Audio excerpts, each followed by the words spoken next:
Welcome to the El Paso Matters Forum on the upcoming session of the Texas Legislature. I think it's the 89th legislature, right?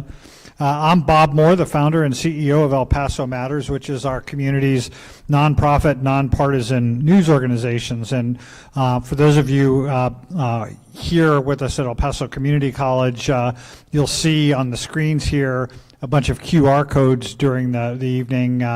You can use the QR codes to subscribe to our free newsletter, subscribe to our free texting service so you can be the first to know about developing news in El Paso.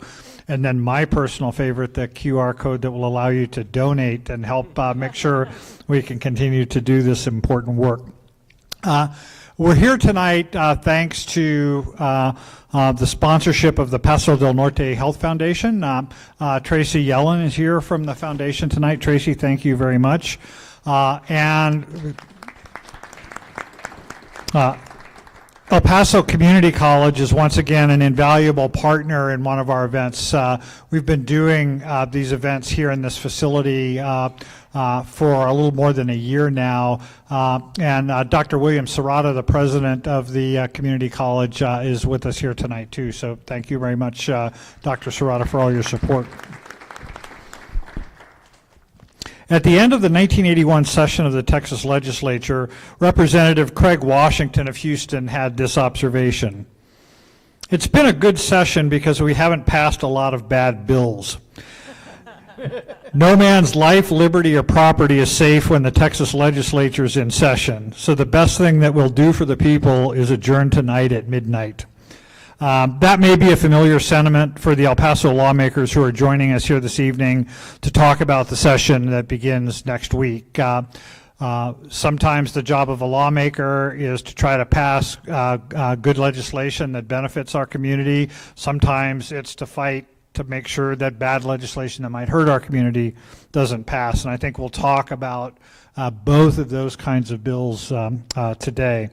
We're joined tonight by Senator Cesar Blanco, who's down at my far right,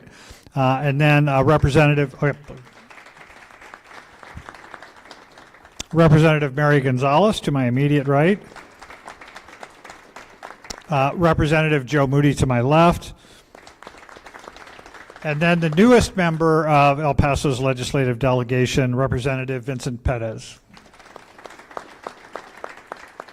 Two of their colleagues who represent El Paso in the House, Claudia Ordaz and Eddie Morales, were unable to join us tonight because of scheduling conflicts. I'm going to start tonight with the members of our delegation talking about their priorities and expectations for the session. Then I'll have some questions about specific issues, and we'll have some time at the end for a few questions from the audience joining us tonight at the El Paso Community College Administrative Services Center. We'll start with Senator Blanco. Senator, what are your priorities and expectations for this session? Well, where do we start, Bob? We've got a lot to work on this session, but first of all, thank you so much for giving us the opportunity to speak to this wonderful crowd in this cold weather. A lot of people made it, so thank you for coming. Look, I think the most important thing that I hear from constituents throughout El Paso and the 8 counties that I represent is affordability. I think when you look at how the state can help individuals deal with what's happening in our communities, one of the first places you can help with affordability is access to health care. And last session I filed the Heal Texans Act, which allows nurse practitioners to practice to the full extent of their training and allow them to practice without the administrative barriers that they currently have in the state of Texas. This would be specifically for primary care. We would allow these nurse practitioners to only focus on primary care for our communities. This would help our rural and urban communities have access to primary care. So, and it would make things affordable for the state as well. So that is one thing on the affordability side for health care. We also have to help make sure that Medicaid enrollment is an easier process in the state of Texas. It's very easy in other states, but when you look at the state of Texas, there's a lot of bureaucracy. So I've got some legislation that's going to focus specifically on helping people re-enroll into Medicaid. When you look at affordability and people being able to get to work, childcare is a huge barrier. We don't have enough childcare providers. Businesses don't have capabilities to offer incentives. So the state should offer incentives. So we're looking at a piece of legislation that would provide a tax break for businesses to offer childcare at the place of work, so people can get back into the workforce and allow the state to give them a tax break through the franchise tax to help them have childcare and get back into the professions. We're also looking at a variety of things, such as making sure that there's an affordable housing. We don't have enough housing in the state of Texas. There are about 322,000 people that need homes in the state of Texas. So what we're looking at is providing, raising the cap for developers to be able to, up to $3 million, to be able to provide them the ability to provide more housing in our communities. So access to health care, housing, childcare, and making sure that our communities have the ability to afford to live. The other thing is, and you know, we're in a higher ed institution, but I think we need to start freezing tuition. Tuition has increased dramatically since it was deregulated, and I think we need to help people graduate. They're graduating with so much debt that they can't move out of their parents' home. And we're looking at a bill that freezes tuition rates to the 2025 rate, and then look at raising those rates not until 2031. So we've got bills across the spectrum that are looking at kitchen table issues, things that improve people's lives and make life affordable for them. Representative Gonzalez, your priorities and expectations? Thanks, Bob, for having us. First and foremost, I want to mention something really important. Tomorrow is Joe Moody's birthday. So for those of you who are here, yes, we'll sing to you later, Joe. But priorities. First, I am very grateful to represent one of the most beautiful parts of our county, so eastern part of El Paso County, and that really does determine a lot of my legislative agenda. I focus a lot on agriculture, pest disease, pest and plant disease, making sure we can think about how we can preserve our pecan industry, our cotton industry, our alfalfa industry. It's really important. Obviously, I'm an educator, so I do a lot of education bills, and then I'm vice chair of the Appropriations Committee until we see who the new speaker is. And working in the budget is really, really critical to me. So the Cancer Center, the Psych Hospital, and other local priorities are something that I spend every single day, both during the legislative session and during the interim. And lastly, a lot of youth issues. So for example, I have a whole portfolio on AI and youth. We have to put a lot of guardrails and make sure that there aren't things that are hurting our youth. And so we've already filed 39 bills, and if people know me, I file lots of pieces of legislation because I do think it is our opportunity every 2 years to make an impact. Also, my beautiful staff member Nikki just bought me a Red Bull, so I'm going to speak really, really fast the whole entire hour, and then I'm going to crash. So thank you for having us, and I'm really honored to be here. Thank you, and we'll definitely touch base on some of those issues as we go through the night. Representative Moody, happy birthday. Thank you. And before I ask you to answer, I also want to take a moment to note the honor you recently received. You and your colleague, Representative Jeff Leach, were named by the Dallas Morning News as Texans of the Year, which I think it's the first time an El Pasoan's ever gotten that honor. So, I don't know if we'll talk about that case at all tonight, but if you want to mention it now, the death penalty issues and criminal justice issues are important for you, have been. But as you head into this session, what are your priorities and expectations? Sure. No, and thank you so much for inviting us and having us out here to talk about this. It's important to make these connections as we head off into the session. Interesting that you started the evening with a quote from Craig Washington, who was very heavily involved in death penalty legislation when he was served in the Texas Legislature and was there when the death penalty was reinstated after it had gone, it had been deemed unconstitutional for a handful of years. Yeah, I certainly could touch on that case, but want to focus a little bit on El Paso stuff. And as has been mentioned, and I think you talked about, bad bills not passing or trying to do something for your community, I kind of try to put things in buckets. For us, there are state infrastructure pieces that exist here in El Paso. We're sitting in one today. Thank you for having us here at the community college. I see Dr. Lang back there, right? You have Texas Tech University Health Sciences Center, UTEP. You have the transportation system that runs throughout this area that's a lifeblood for our economy. These are the arterials that move people and goods that allow our economy to thrive. We have the state park system, which we have enormous land. Enormous amount of land at our disposal, beautiful mountains, a tramway that we're going to get back up and running. These are the types of real gems that we have in our community that are all state assets, our schools, our public schools, right? So those are the things I think about as what are the core things that we go there to do, and that's to advocate for our community, to make sure that we are doing our best to advance all of those local state infrastructure pieces. Representative Gonzalez mentioned psychiatric care here in El Paso that needs to move forward significantly so that we can catch up with some of the other infrastructure investments across the state. We know that we need, to fulfill our promise of a true cancer center here in El Paso. We know that aerospace engineering and advanced manufacturing is the next big economic driver for our region. So how do we advance that by utilizing funds at the state level to invest in different programs here? Healthcare is always going to be an issue because if you don't have access to good healthcare, it's a barrier to all things else, all the other things in your life, that and education. So those are the types, I kind of put stuff in that bucket. And then there's the big broad issues that we're going to touch on, right? I know that border security and things like that always find their way into the conversations in Texas, sometimes in a way that we think is antagonistic to a community like ours. So how do we advocate for our community? How do we make sure that if there's immigration issues that are being ferreted out in Washington, D.C., that is their purview, how do we then talk about the economy of the border?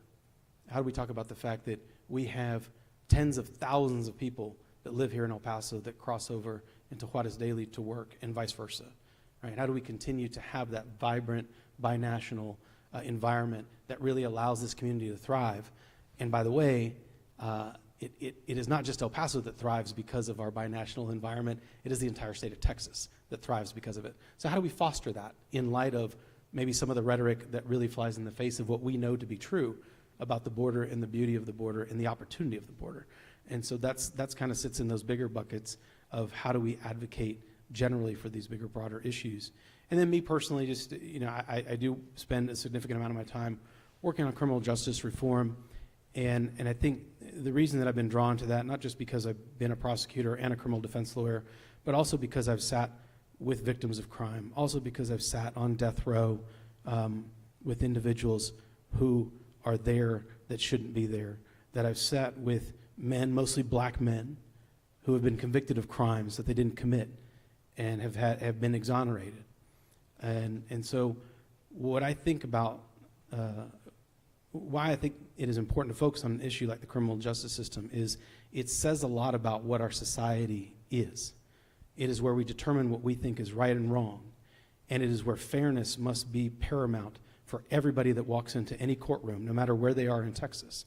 That's for the prosecutor, that's for the defense, for the victim, you know, for the jurors that are there, for anybody that comes in and out of that process.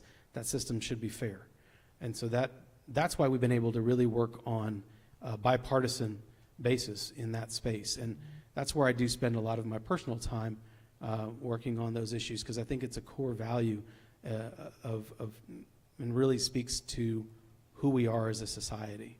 And so I've been proud of the work we've done on that front, and certainly grateful for the recognition from the Dallas Morning News. As I've always done, I try to keep my head down and work as hard as I can. Sometimes people notice, sometimes they don't. In this instance, they did, and I'm very grateful for the recognition. And Representative Pettis, as I noted, this will be your first legislative session. You may be new to the legislature, but you're certainly not new to government. What are your expectations for your first legislative session and your priorities? Well, thanks, Bob, for having us here today, and thank you for everyone for being here. Well, first and foremost, I do want to thank the voters of House District 77. It's a tremendous privilege to be here, and I feel just very honored to represent the community. I also want to extend my sincere appreciation to my future colleagues here. They've been tremendously helpful in meeting with me and getting me up to speed, giving me tips on best practices. They've just been a tremendous asset, and really it's a testament to their leadership for El Paso. As far as expectations, as a new guy, I really don't know what to expect. I keep hearing things from other members that it is going to be a difficult and challenging session. But the bills that I would like to see filed, I have it currently with the Legislative Council. They don't allow representatives elect until you're official after the November election is when you can start filing. There's also some insider tips where you can give legislative pieces to other members so they can file. But there's a variety of areas. One deals with economic development issues. Then there's also medical, healthcare, and education issues. One reason I'm the representative for House District 77, or I was able to run for the position, is because it was redistricted due to population decline. The district used to comprise central El Paso, parts of the Northeast, and a little bit of the West Side. Now it extends all the way to Del Valle and Isleta High Schools out by 375. So I think anything we can do for economic development to address enrollment declines is going to be very important. One topic and one bill that I have with the Leg Council deals with giving tax incentives and making it easier for all 5 taxing entities to give tax breaks to families who move in to school districts that are experiencing enrollment declines.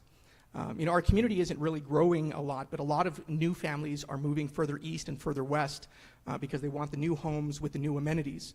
And so it really impacts aging neighborhoods. In other places like Austin and Houston, where there's just significant demand, the market typically just kind of takes care of that, where there's just demand for housing in older neighborhoods.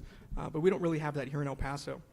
So I would like to see the taxing entities come together where they provide tax abatements, perhaps for a period of 10 years, to families who come in and rehabilitate homes in aging neighborhoods. Another area that I'd like to focus on deals with healthcare. I'd like to make it easier for doctors in foreign countries, particularly Mexico. There are a lot of well-educated, very experienced doctors who speak English and who would like the opportunity to practice in the U.S., but there's a lot of barriers. Not only do they have to pass an exam, their written exam to become doctors here in the U.S., but we make them go through residency all over again. So a lot of doctors who have already gone through residency in their home country are saying, well, why am I going to go through the trouble? I've already been a practicing doctor for 5, 10 years.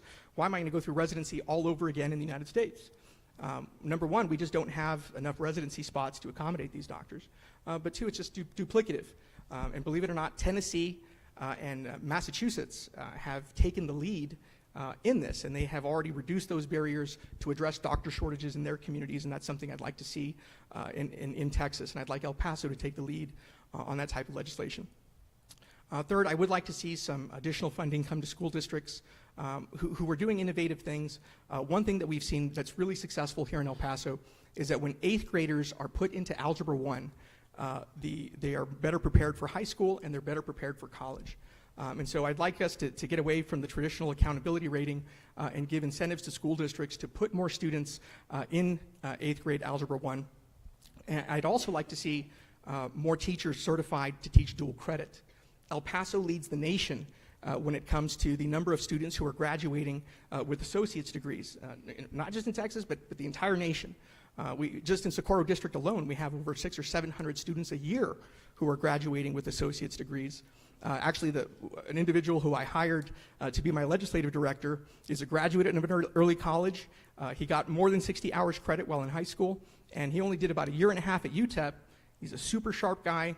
We need to have more programs like that. So I'd like the state of Texas to pay for the graduate education of teachers to become certified. It does require a master's degree, but we need more teachers to teach dual credit. I think that's really key to increasing our college completion rates here in El Paso. And then finally, one thing, I'd like El Paso to take the lead. The other legislation I tend to file is kind of a conversation starter. It's more of a federal issue. But I'd like to see the federal government get rid of the passport requirement on U.S. citizens to cross into border cities like Juarez. After 9/11, the Bush administration put in the White House Travel Initiative, which required passports. It's duplicative. And not only that, the state of Texas, the federal government required all states to now require birth or citizenship to get a driver's license. So if you look on the corner of your driver's license, it now has a star, which is complying with federal requirements. So if our driver's licenses now prove citizenship, why are we going to require American citizens to further provide a passport? It's not a requirement that Mexico requires. It's a requirement that the U.S. government has. So I think it's just exactly to what Chairman Moody was saying. How do we really harness, being a border community and really take advantage of all that potential? I think that type of legislation is important. We need to allow it for the easier movement of people across the border.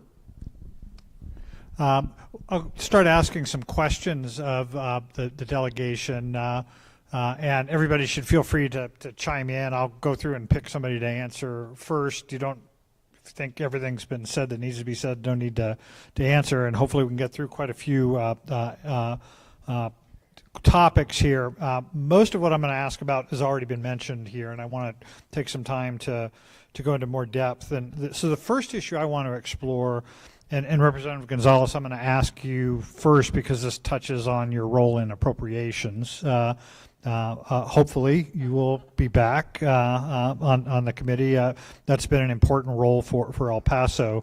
So I'd like to start by talking about the investments that were made in El Paso in the 2023 legislative session, specifically the Texas Tech Cancer Treatment Center, the Psychiatric Center, and the Tramway. I also do want to acknowledge Dr. Lang from Texas Tech, the president of the medical schools, here with us tonight. So, Dr. Lang, thank you, and I know you played a key role in the Cancer Treatment Center, too.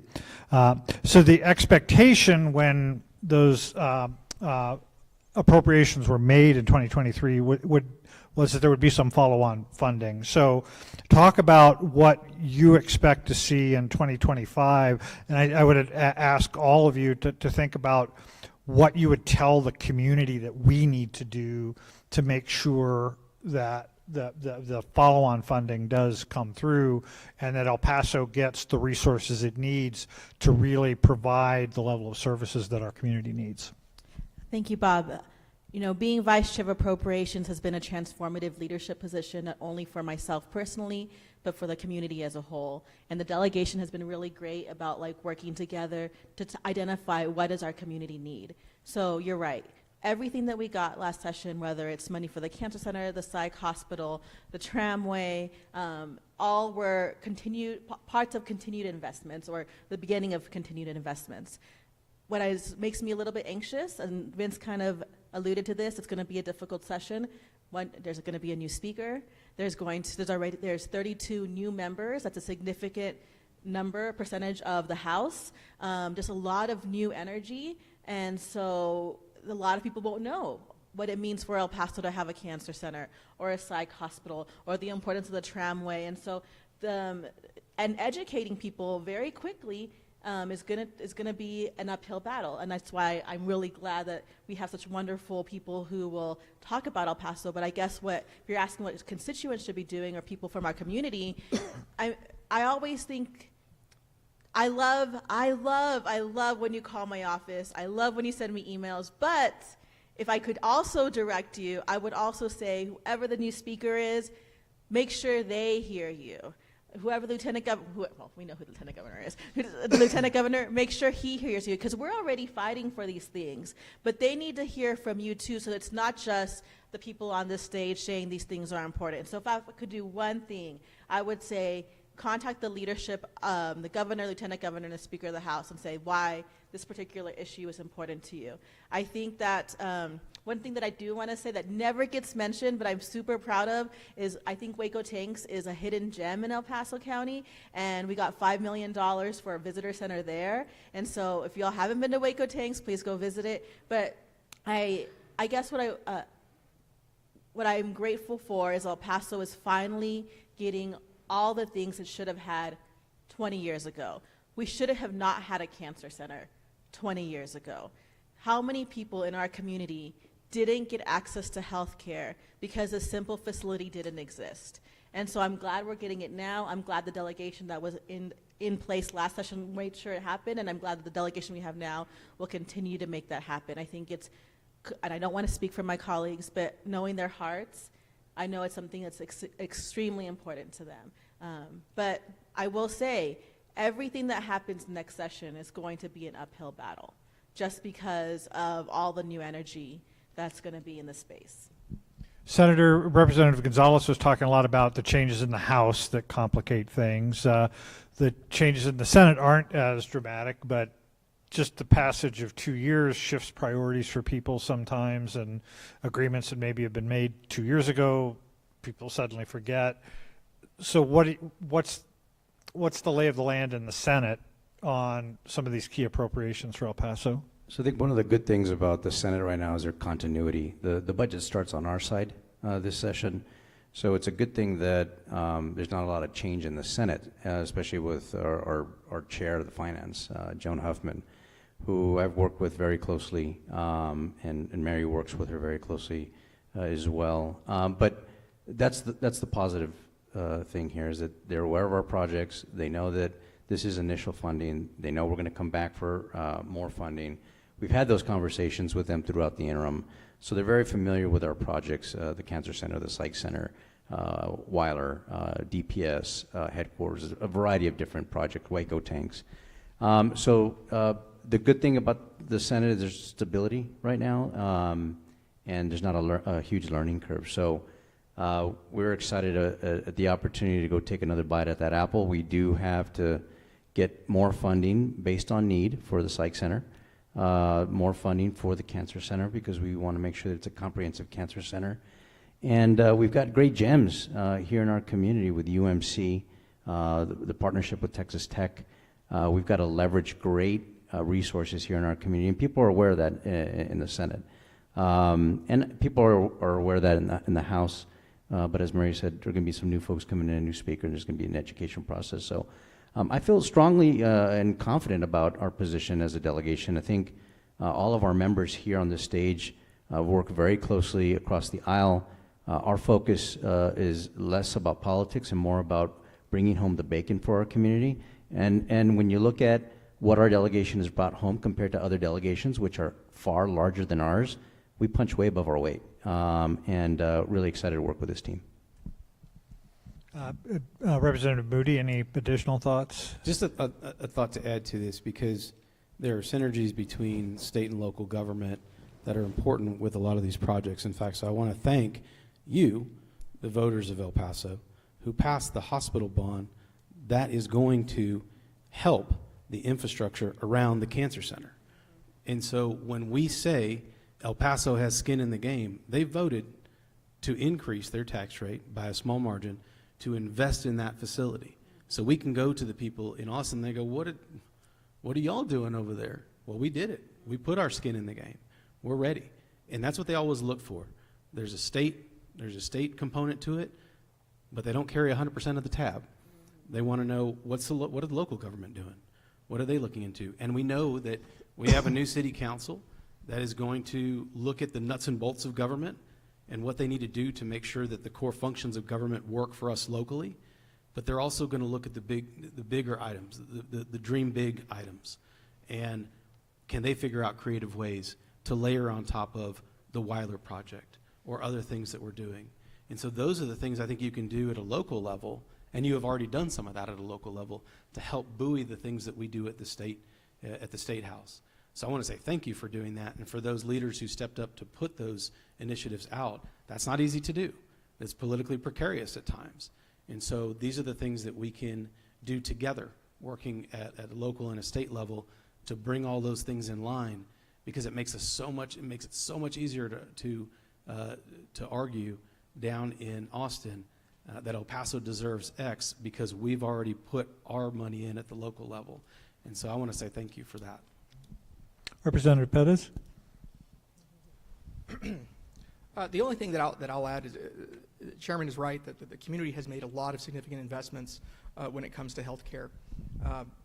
It's something that I would like to see. As the former county commissioner, we oversaw the budgets for University Medical Center, and seeing where it is today compared to where it was, when I first took office in 2013, it's just tremendous to see the new infrastructure, the growth, and the utilization.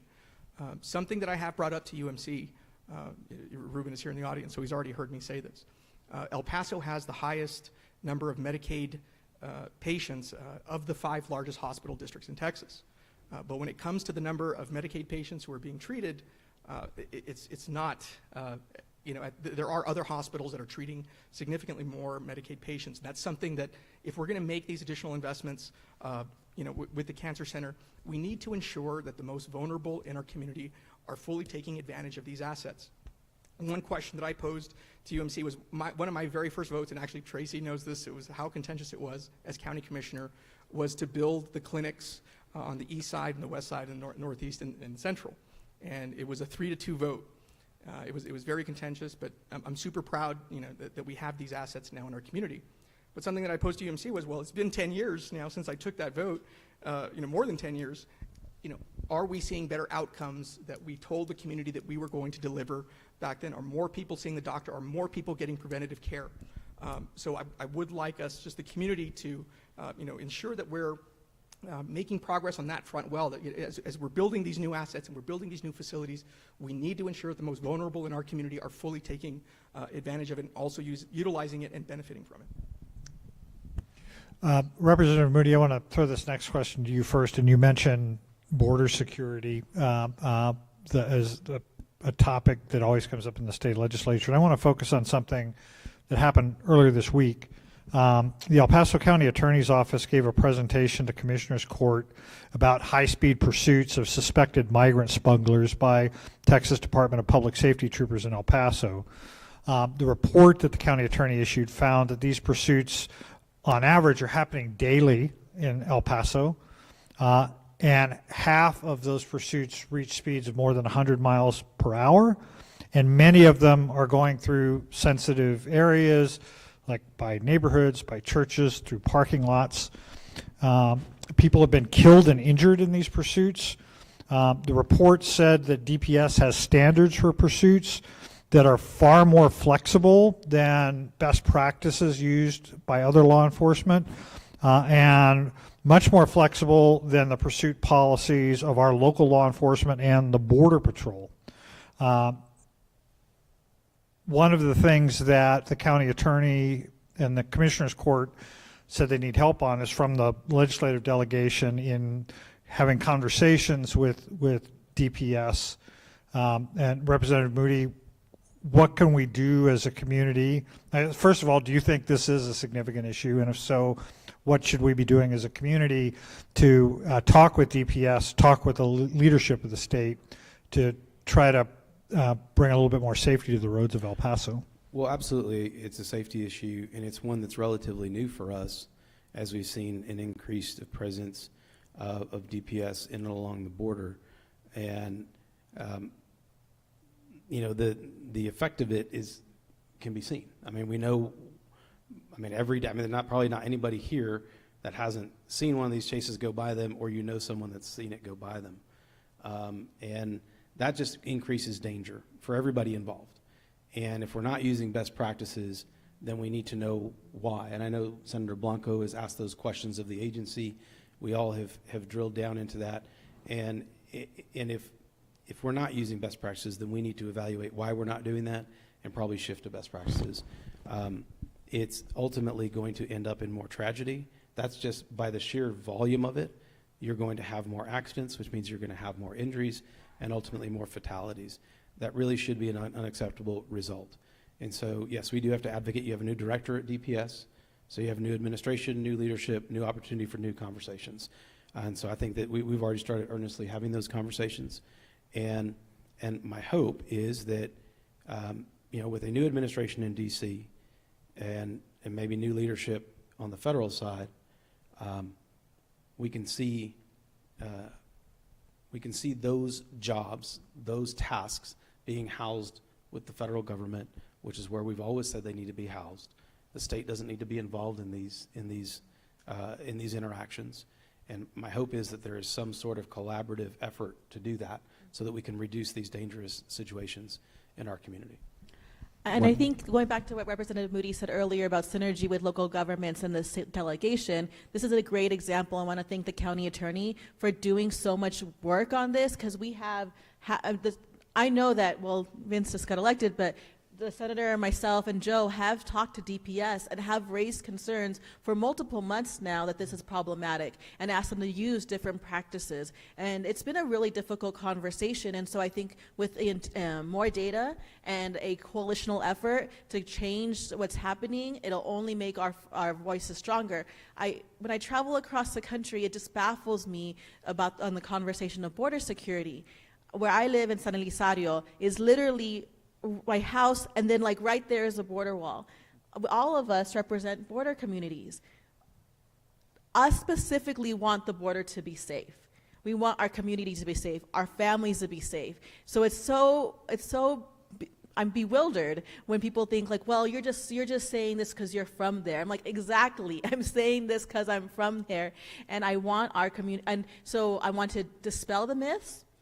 I want to advocate for smart public policy, and I want to make sure that we are implementing compassion and effective things that make sense. And so it's just these high-speed chases, like Representative Moody said, are something we have been addressing, but it's really, really dangerous for everybody involved. Senator? It's absolutely, I agree. It's one of the high-speed chases went through our neighborhood where we live. You know, these are issues that I serve on the Senate Border Security Committee. I brought this issue up in committee. We brought it up on the Senate floor.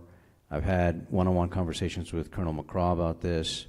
I'm about to have a new conversation with Colonel Martin, the new DPS director, about it. And there's precedent. The Border Patrol has decided to no longer do high-speed chases because they're dangerous. The vast majority of these chases begin from a traffic violation.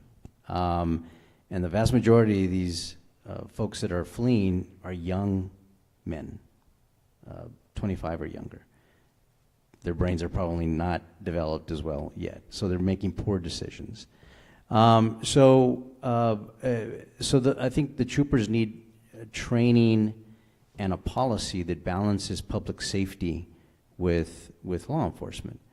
So it's something that we're going to address. There's precedent. Local law enforcement also doesn't engage as much as DPS does, and I think it's been making our communities not as safe. Well, On one the- stat I want to throw out on that to reinforce that point is the county attorney report said that 97% of all of the high-speed pursuits in El Paso County are conducted by DPS. Right, huge problem.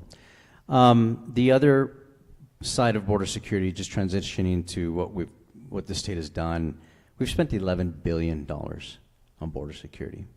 $3 billion As a state. As a state, $3 billion on the Texas border wall, which costs the taxpayer $25 million per mile. We've spent, we've purchased 70,000 rolls of concertina wire. And now when you drive along Border Highway, you see the federal border wall, and then you see this concertina wire wall on the other side of the levee. And what are we getting for it? You know, people need to realize that this is, first of all, is a federal issue that the federal government needs to figure out. We need comprehensive immigration reform, but we also need smart, intelligent border security tactics. Democrats aren't against border security. We are for border security. It's how we do it. We're for a humane immigration system, and we are for smart border security, utilizing drones and cameras and infrared and things that are force multipliers that can actually catch bad guys that are coming in and doing harm for our communities. But we spent a lot of money. I will say this, in the last couple of months, we've heard Governor Abbott and other state leaders talk about how the incoming administration is going to get the job done. We've heard, and many of us in our community are concerned about individuals like the GLO commissioner who's giving the Trump administration ranch land so that they can use it as a facility to deport individuals. Some of them are saying it's for dangerous criminals. If they're dangerous criminals and they're here undocumented, sure, they should be deported. But many are families that may get caught up into that. But what we're hearing from Republican leadership is that the Trump administration is going to get it done. In addition to that, now that they're going to get it done, the state can roll back on spending. We've heard state leaders say that. So my hope is that if that's the case, because it's only been a ballooning program in the state of Texas, that we utilize those funds for other things like healthcare and education and infrastructure and things that are going to help our community. So my hope is that that's the silver lining. But, you know, obviously border security makes for good politics on their side of the aisle, so we'll wait to see what happens. Well, and to conceptualize $14 billion of state funds to border security, the entire budget of New Mexico, the state of New Mexico is $14 billion.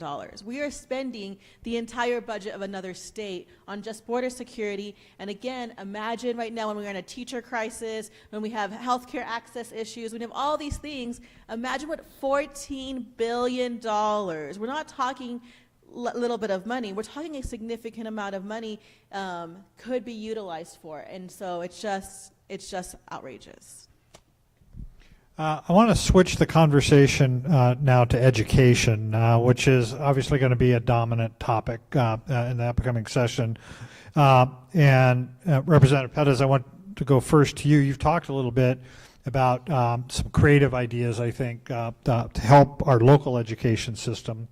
But let's talk about vouchers, education savings account, whatever the term of preference might be.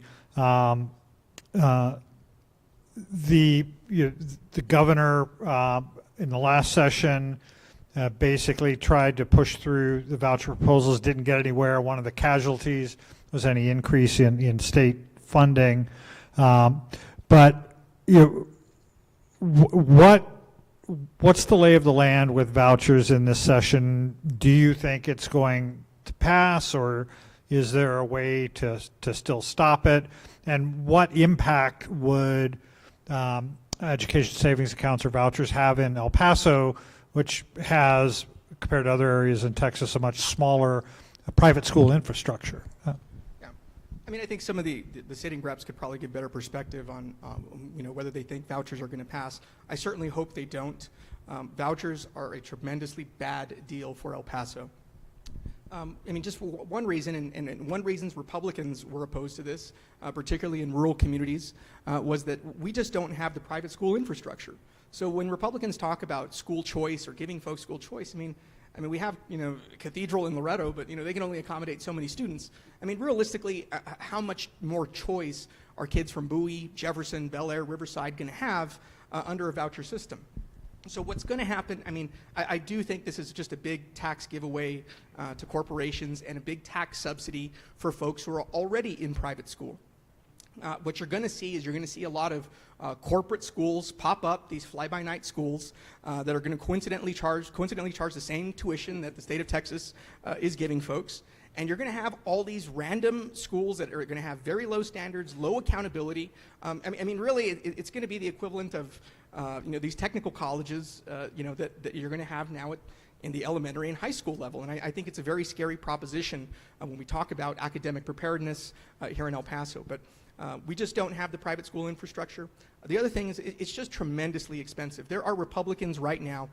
So last time they were talking about having a limited system, where, if they want to extend it to low-income students, where there's a limited number of folks who enroll in private schools, I think I still think it's a bad idea, but it's better than what they're currently looking at, is where they want universal vouchers, where they would subsidize the 300,000 students who are already in private school. I mean, how is that not just some tax subsidy? And that's really what it is they want to give, it's not going to help with choice, it's not going to help academics, it's just going to give more money to folks who don't need it, who already have kids in private school. It's just a tremendously bad deal for El Paso, and it can't pass. So I will take up Representative Pettis on his invitation to have the sitting members address the kind of the politics of it and where it is. And Senator Blanco, to let you off the hook, I think we all know where the Senate is, right? They were there already. Yeah, it flew out of the Senate. There was one rural member that voted against vouchers. And Representative Pettis was correct that the stopgap was always your rural representatives. Because if you go to Alpine, Texas, we don't have any private schools there, or in Marfa, or in Presidio, or in Van Horn. And let me explain why rural Republicans were against it. Because when you look at our school system in the state, most of our kids in the state of Texas are in public school systems. Why would you take money out of that, right? They're already severely underfunded. Why would you take money out of that system, send it to a family that statistically already has their child in private school? And the way the bill is written, folks can get paid to homeschool. Folks can use it for tutoring the child instead. And the outcomes, when you look at all the outcomes in all these other states that have vouchers, such as Florida, the outcomes are not better for kids. So I agree. I think these are misplaced priorities. And what you're going to see is a lot of gaming of the voucher system. When most of our kids are in public schools, we should be making investments in our public school system. That is the future workforce of our state. If we want to continue to be if we want to move to number 8 in the world's economy, we need to make sure that we're investing in our public schools, and vouchers take away from that. So Representative Gonzalez and Moody, I mean, Governor Abbott thinks that with his targeting in Republican primaries in 2024, he now has the votes to get this through the House. Is he right? She wants me to answer this question. I like the way she just looked over I'm at going you. to ask her, but I want him to go first. She wants me to give the wrong answer first, and then she can correct me. A lawyer doing math. Let's see. So, like, and Senator Blanco touched on it, right? There was a number of Republican voters that voted, or Republican representatives that voted with the entire Democratic caucus to shut that effort down last session. I don't have the exact numbers in front of me. A number of them retired, a number of them were defeated, and only single digits remain. There are 62 Democrats in the House right now. That number doesn't add up to 76, which is what you need to shut that down. So I think when Abbott says he thinks he has the votes to pass it, the math looks like he does. However, I think going back to what Representative Pettis said, it goes back to what does it look like? Because if it's a universal, I think that number starts to shift this way. If it starts to winnow down and limit and maybe certain populations, then maybe you get more votes that direction. So it depends what the bill looks like. It's one of those things. I said, I think it is inevitable that we will have a vote on vouchers on the House floor. Will it pass? I don't know, because it makes a difference what it looks like and what comes forward. I imagine that it'll come out of the Senate hot, fast. It'll be on the emergency agenda for the governor, is my guess. And it'll be live on the floor of the House sooner rather than later. Whether the votes exist for it, I think it's going to matter what it looks like. And I think it's going to matter whether we have a significant public school finance bill this session, and that we have something that we can talk about when it comes to, when you talk about school choice, and this is, I do want to say this, and I'll pass it over to Representative Gonzalez. People talk about school choice, school choice. They use this as a buzz phrase. Every district here in El Paso virtually is open enrollment. Mm-hmm. You've got school choice. If you're in Canutillo, you want to go to UPISD, you can do that. You want to go to UPISD to Canutillo, you can do that. You know, we have open enrollment charter schools. You have an enormous amount of choice. So the idea that there's not school choice, or that a child is stuck in a quote-unquote failing school, first of all, that's an indictment on what we've done to invest in some of these schools. Second, it's not true. We have the ability to move students to other schools of their choice, and that is something that exists today. So I reject the premise that there isn't school choice today. There is significant school choice. And so going back to what Representative Pettis said, what do we want to subsidize? Because that's essentially what you're doing. And where that bill lands will determine whether it's got the 76 votes to pass or not. So was he right? Joe Moody is usually 92.37% correct. Yes. You should. Fun fact: Joe is actually my desk mate, and it's funny to watch us on the floor because he usually only uses an iPad, and I use 700 binders that are flooding our desk. So he loves it. But to answer your question, 5.4 million. That's how many kids are in our public school system right now. That is nearly the same size. I love state facts. The size of, bigger than the size of Connecticut, right? Like a big state for our kids.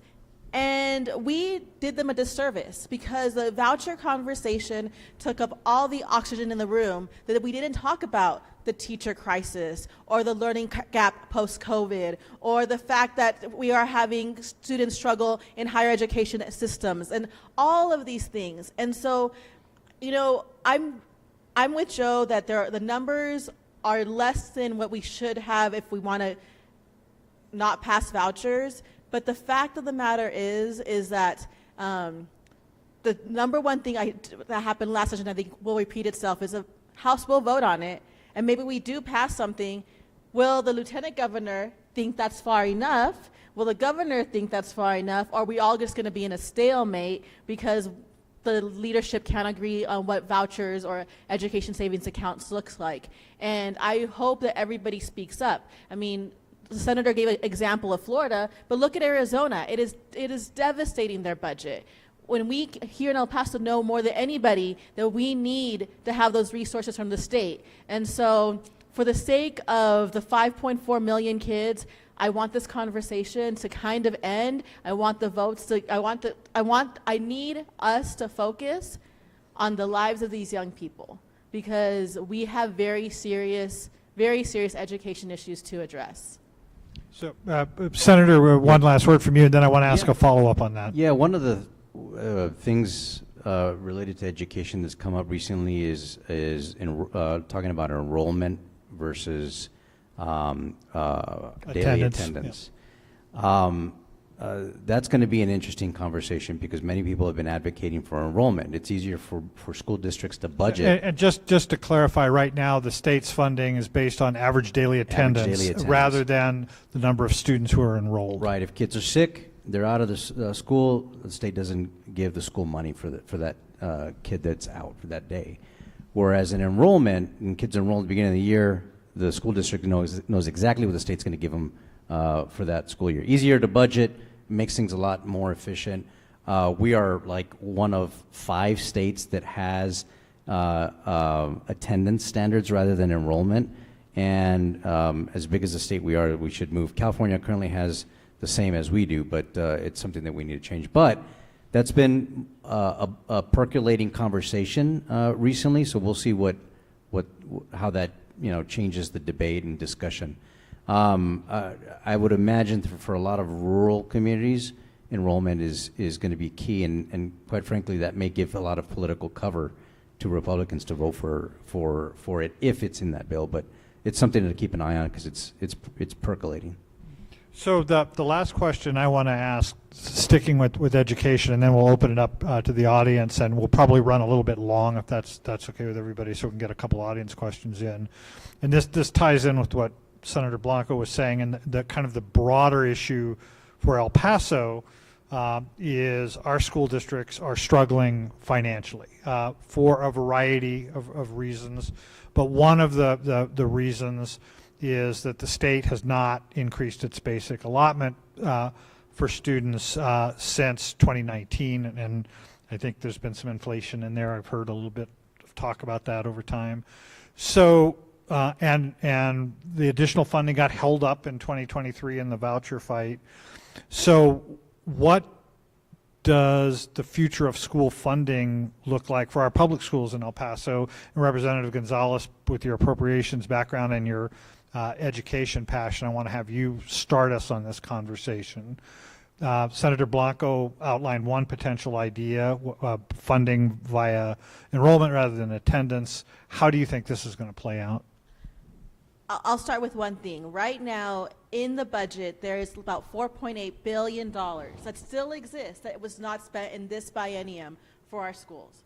$4.8 billion that was held back. And there were lots of opportunities, regardless, yes, it was tied to the voucher conversation, but it didn't have to always be tied. The leadership could have, through LBB, decided we're going to release those funds, and the schools could have money right now. That was an intentional decision, and I think that's really important for people to know.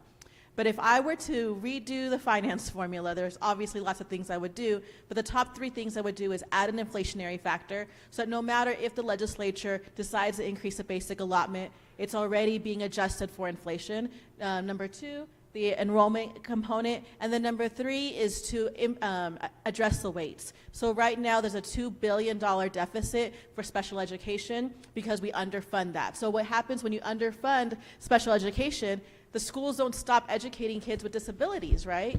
All they do is have to take money from another bucket. And so we need to fund all of the buckets that exist: special education, English language learners, comp ed. And if we were to fix the weight to the cost of education, it would allow for the schools to have more discretionary funding for the things they need to fund based on their localities. So the funding formula is very complex, but if I could have a magic wand and fix those 3 things, I think that would be transformative in making sure we have a more equitable public education system. The last thing I will say is I represent Socorro ISD, and the per student weights compared to Morgan Myers District, Highland Park, thank you, is $1,000 more per student. So if you think of a classroom of 21 students, that's $21,000. If you think about in their lifetime of K through 12, $21,000 for that one, for that classroom, it starts to really add up of the deficit of funding between one locality and another. And so I think by adding these components, we can start to equalize and close the gap so that your zip code doesn't determine how much you're getting for your education. Oh, the last thing I would say, we did a really bad thing in legislature last session that I don't think people notice.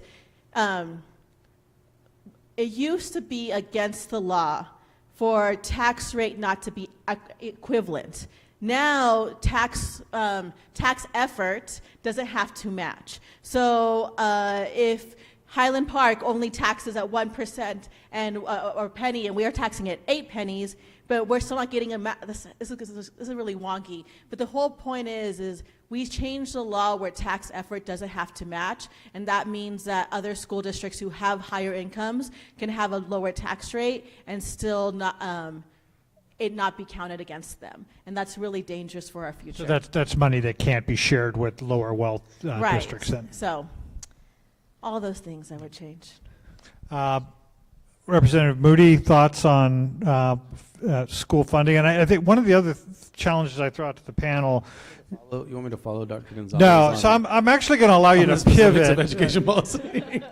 Because you talked in terms of the Cancer Treatment Center, for example, Sure. about the local effort that we put in to it, so we have skin in the game.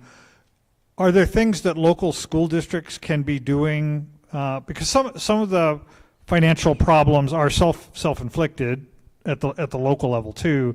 So there's some things that we can be doing locally that would enhance our case to the legislature when we go and ask for funding fixes. I mean, I think a lot of the districts here have struggled. I think Canutillo went for a bond 3 times before getting it. And that was infrastructure that was absolutely necessary because the growth on the far northwest part of the county, going back to Representative Pettis' first comment, I think this is where you can kind of bring some synergies around, right? When you have the city core depleting in population, right? Look at the closures that are planned in EPISD, right? Where you have these population centers that don't exist anymore, right? Because you're going out to the newer facilities out on the ends of the county. Who's that also expensive for? Us as infrastructure. Talk about city taxes, and we have high tax rates, because to send all those infrastructure things out to the far ends of the county is more expensive. If we actually do something, we live in an on-demand society. This is not an on-demand answer, but if you start bringing people back to the core and control that population growth, it lowers the cost of delivering those services and infrastructure out to the far ends of the county. And so that helps the city taxes, that helps how far they go. It also is going to help the pressures on the far ends of the county. And so those are the types of things that we can do at a local level to be smart about the growth that we're having to incentivize coming back to those areas. You probably do have to have difficult decisions about closures. You need to do that, and that is a very difficult conversation. I do not envy anyone at EPISD having those conversations, but it's one of those things that you do have to figure out where you can consolidate. Are there sports facilities that can be consolidated? Those are, those aren't big chunks of change, but there's something to show that you are looking for savings where you can find them, right? And so those are the types of creative solutions you can find within your districts. But I really do think when we held all that money hostage last time, and then you had federal money that was drying up at the same time on top of inflation, it was a recipe for disaster. It's why EPISD has that level of crisis. And so those conversations become extremely difficult when you're not helping at all the different levels. And to be clear, these financial problems are all over the state. They're not. This just isn't in El unique. Paso. This is not. You can pull up a paper to the extent they still have them. In any community, this is a lot of online nonprofit journalism. Where's the QR code? Put the QR code. These stories are happening in every community across the state, and so this isn't unique to us. But these are the types of things we can probably find wisdom from our colleagues to figure out smart things to do in some of these pockets. Representative Pettis? Well, when adjusted for inflation, teacher pay today is lower than what it was 25 years ago. And that's a big reason why we have teacher crisis that we do in Texas. We need to significantly increase teacher salaries. Also, when it comes to the teacher pipeline, we do not have enough students studying at UTEP to go into education to fill the vacancies that we have here in our community. Also, and it's even worse when you talk about education for the youngest students. It's something that needs significant attention. But I will say, it's a very unpopular discussion, but I do not envy EPISD and the difficult decisions that they have to make. To put, I mean, back in the 90s, and Bob, you're also one of the foremost experts when it comes to this as well. I mean, the population at EPISD was, what, 65,000 in the 90s? Now they're at 48,000, okay? The trend they're on in the next few years, EPISD's student population will be back where it was in the 1950s. Which is crazy.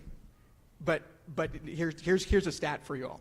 So there's today there's 48,000 students in EPISD, but they have 75 schools. Socorro ISD has 49,000 students, more than EPISD, and they have 25 fewer schools. And they have 1,700 fewer personnel.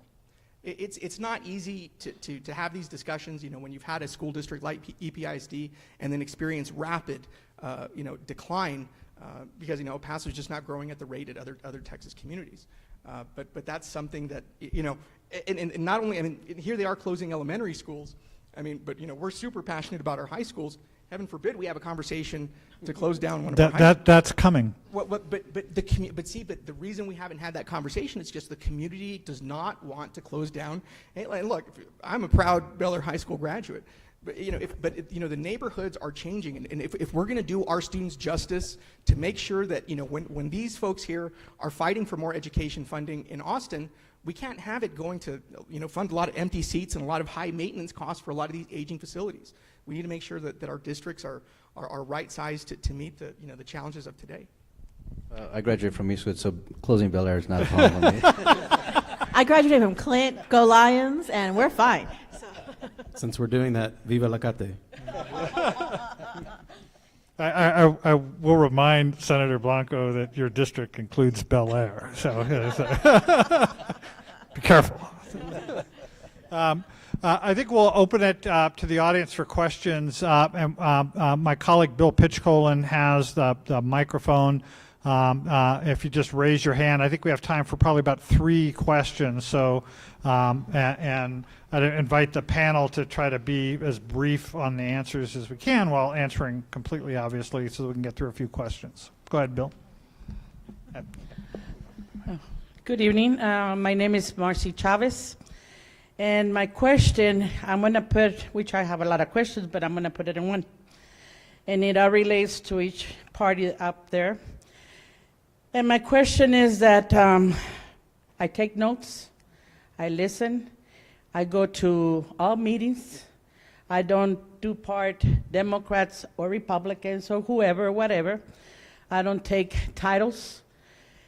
And my question to you all is that all this spending, all this funding, all this criminal activity that was mentioned up there, I can relate, and in a human way, I'm going to ask that we focus a lot into, I'm going to say, a lot of immigrants, which we all know that they come here and get free education, free housing, free food, free everything. So I just want to be careful with this. That's not true. Okay. Well, that's my opinion. But yeah. that's my opinion. But it's not a matter of opinion. Here's and the when you question. frame the question like that, it makes it impossible for them to Okay, answer. well, here's the question. I understand all the speeches that you all gave, and what I like to know is when really are you people, the representatives, our senators, governors, or whoever, are going to really speak the truth. Speak the truth in Congress, speak the truth in Senate, speak the truth in every legislative committee meeting. And the reason why I say that is because I mentioned to you, I've been trying and fighting for my civil rights and my husband's for the past 4 years, going into 5 years. And until this day, no matter how I go to your offices, I never get a chance or an opportunity of due process. I never get an opportunity to be heard. I never get an opportunity to... Okay, so let's give them a chance to answer, okay? My question is that when will I get the chance or the opportunity to meet on one-on-one? I don't want to be dealing with the staff. I want personally to go with Mr. Moody, with Mr. Perez, with Mrs. Gonzalez, and Mr. Blanco. That's my question.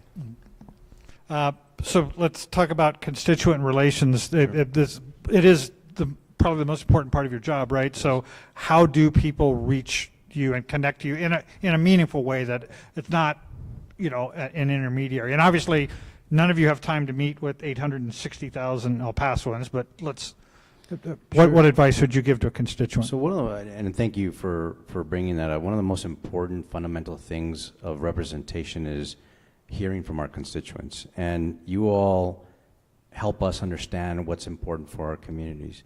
And you can do that through visiting our offices, having one-on-one meetings with us, meeting with members of our staff, sending us letters and emails. All of us in our offices track all of this information that comes in. It doesn't just go away and end up somewhere and not responded to. We respond to all of our correspondence, and we do our due diligence to meet with all of our constituents as much as we can. But I encourage you to do that. Be part of the process. And yeah, I'm not saying you haven't, ma'am, but I'm speaking. You asked the question, so I'm just speaking truth at this point. That's how we approach our offices, and we're happy to sit down and visit with you, as indicated before, and sit down with you and hear your concerns and see what we can do. If it's a state matter, we're happy to help. If it's a federal matter, we can help do a warm handoff to a member of Congress, or if it's a local level, if it's garbage pickup or potholes and things like that, those are things that your city and your county government can deal with. But come visit with us, and we're here to listen to your concerns, and we'll do our best to try to help you out and address those concerns. It's frustrating when you see a lot of stuff on social media. There's a lot of stuff that's being put out there that isn't accurate, and I think that many of us here have spent our lives in some form or fashion outside of elected office serving as public servants. It's in our heart. We want to help. We're here. No one's getting rich up here.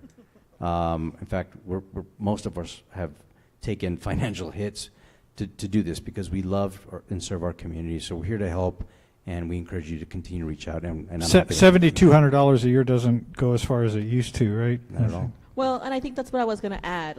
So first off, I hear your frustration. I'm sorry you're frustrated. I'm grateful that you're really actively engaged. I think that's really important. I don't think enough El Pasoans are actively engaged. I represent 203,000 people. In my last major election, only 5,000 people voted. We need more people to come to meetings and know what's going on. I also think, and I'm glad, Bob, you said something, as a community, we need to be very careful about how we get caught up in the misinformation in immigrant communities, because I don't think that's helpful for our community. But to answer your question, I'll be brutally honest. Sometimes I'm devastated that I can't meet with everybody. Like Bob said, we make $7,200 a year. I have 4 other jobs. I wake up at 5:30 in the morning and I get about 5 hours of sleep. This is not an excuse, but this is the reality of the infrastructure of the legislature. Do I think if we wanted to change the system so we could meet with everybody, I would be open. I have fought for that. I have talked to my colleagues about legislative reforms. Other states, for example, have a full-time legislature where they get paid so they don't have to have other jobs. But you know, I work for a nonprofit, and I'm supposed, my boss and my poor Nikki here, I'm her boss. You know, I work from 7 at that job until 3, and then go to my another job, and then I teach classes at night. And so this is not for a lack of wanting to meet with you. It's for the reality of the situation. And when you do meet with someone like Nikki on my team, she is sometimes a lot smarter. She has much more time to fix it. And she and I both care if there is a human rights injustice. And I get that you want to meet with me, and we will always try. But I also want to be, I liked it, Bob, when you said, not everybody up here can meet with 800,000 people. So ma'am, you had your chance to talk. Let her speak, So please. I just want to say thank you for coming tonight and hearing us. And I just know that everybody on this stage is genuinely trying to do the best job we can do for El Paso. Bill, the next question.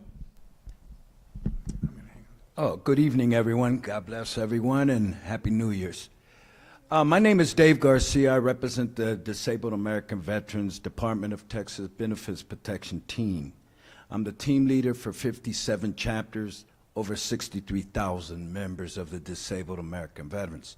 My question is to you, well, I can get information out to all the chapters, all 57 chapters, so they can go to their legislator if we bring you something. I know here in El Paso, us veterans don't go to you for anything, and that's our fault. But things gonna change in 2025, hopefully. So if we have any legislation portion that the state or the city or the county needs, because right now we are considered the veteran capital of the USA.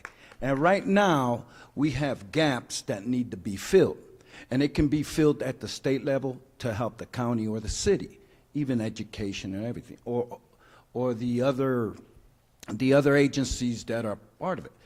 Mr. Moody, you're part of the Northeast. I'll be coming to visit you with some type of legislation, or you can teach us, or you can have your staff show us how to put a proposal together so that we can present it to you in the next session, because we do not do anything.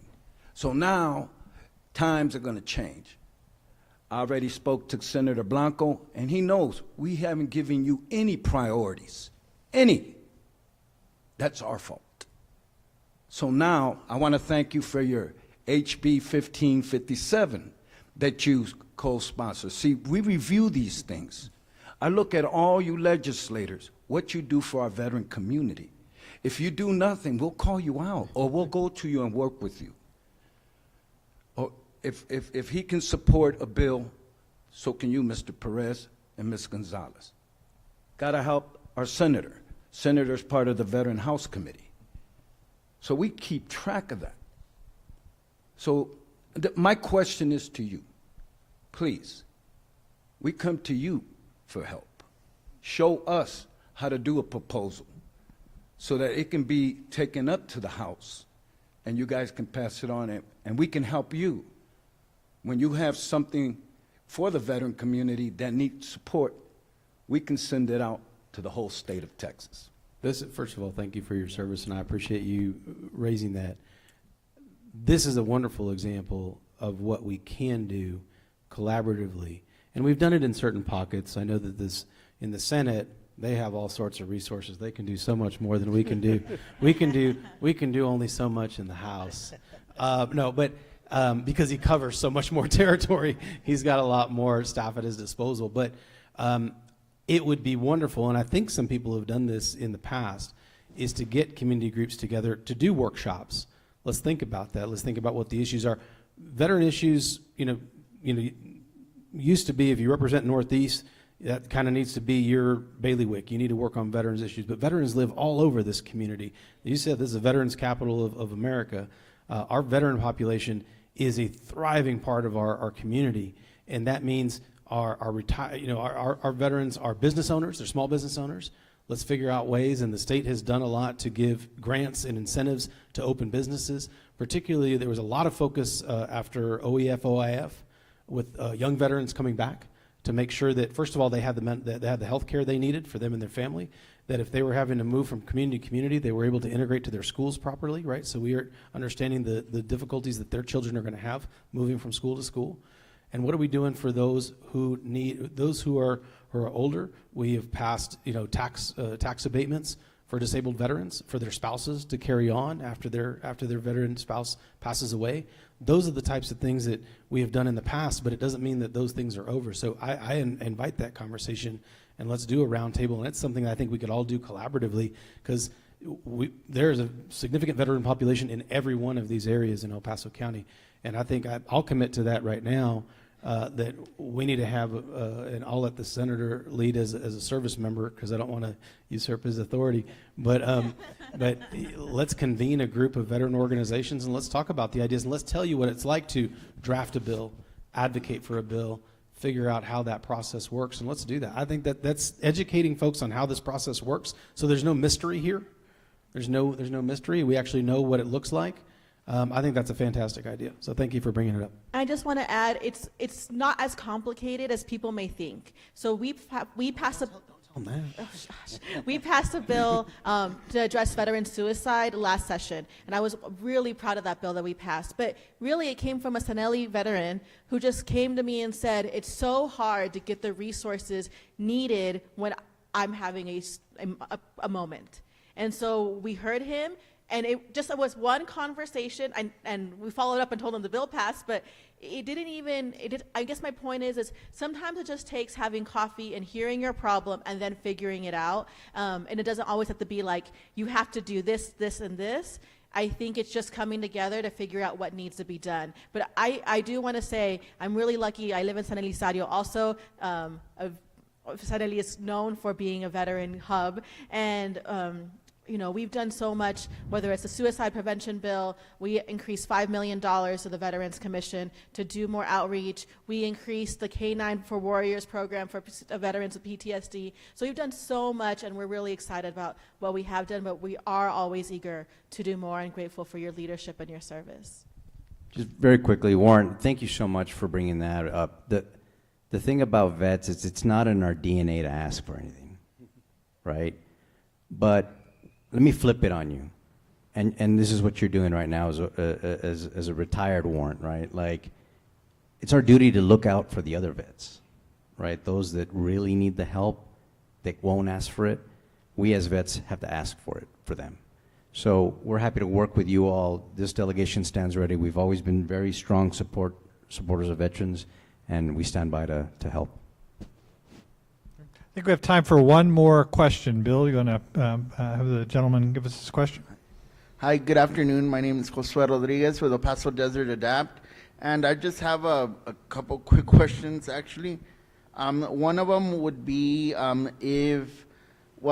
once again, we're asking for our Texas Legislature to work on increasing wages for community attendants. Again, because of that, we have a shortage of attendance, and the workforce, people are not going into these jobs.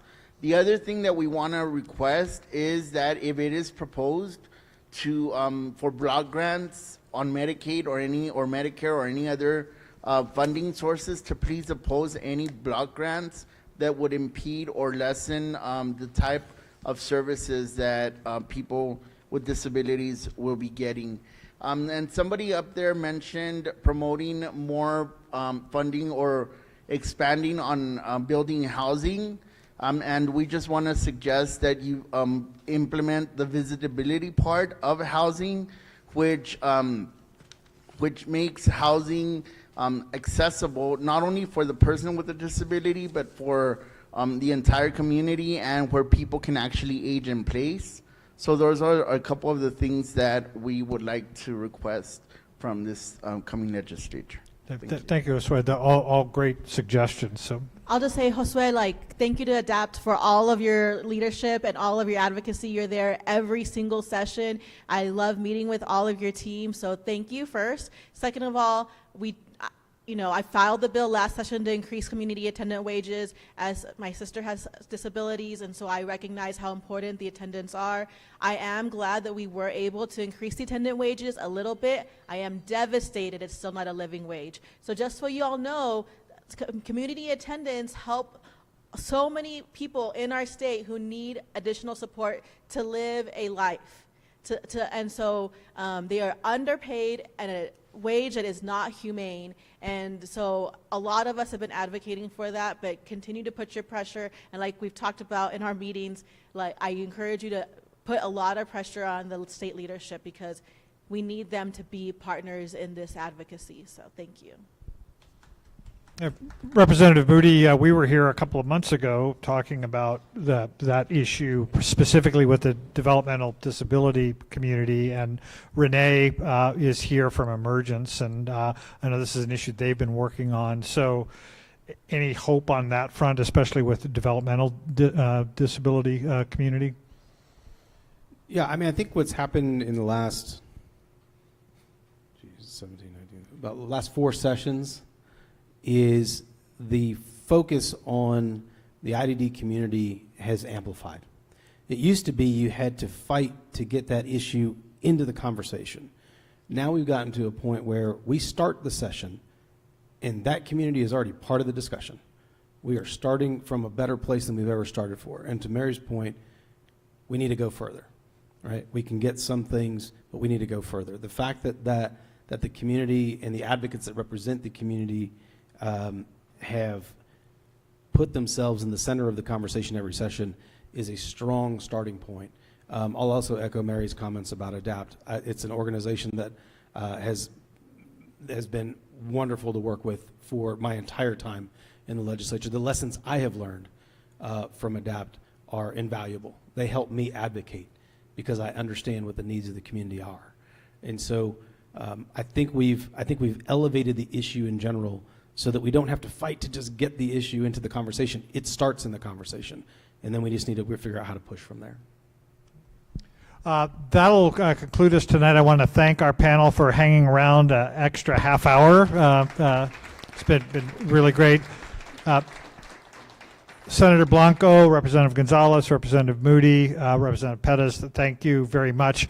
We have little gifts here. The plants sitting in front of me are for each of you, so I'll give those to you at the end of the session. I want to again thank Tracy Yellen and the Paso del Norte Health Foundation for making this event possible tonight.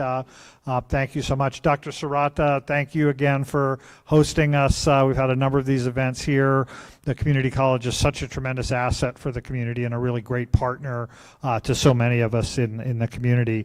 So thank you all for coming out on a very cold day. And thanks for some great questions from the audience. And please follow some of our coverage coming up. We'll try to keep up with these folks in Austin. They're, the one thing I'll say is they've been very accessible to our journalists over the years, and they very much want to make sure that El Pasoans have the information they need to understand what's being done in Austin and how it influences us.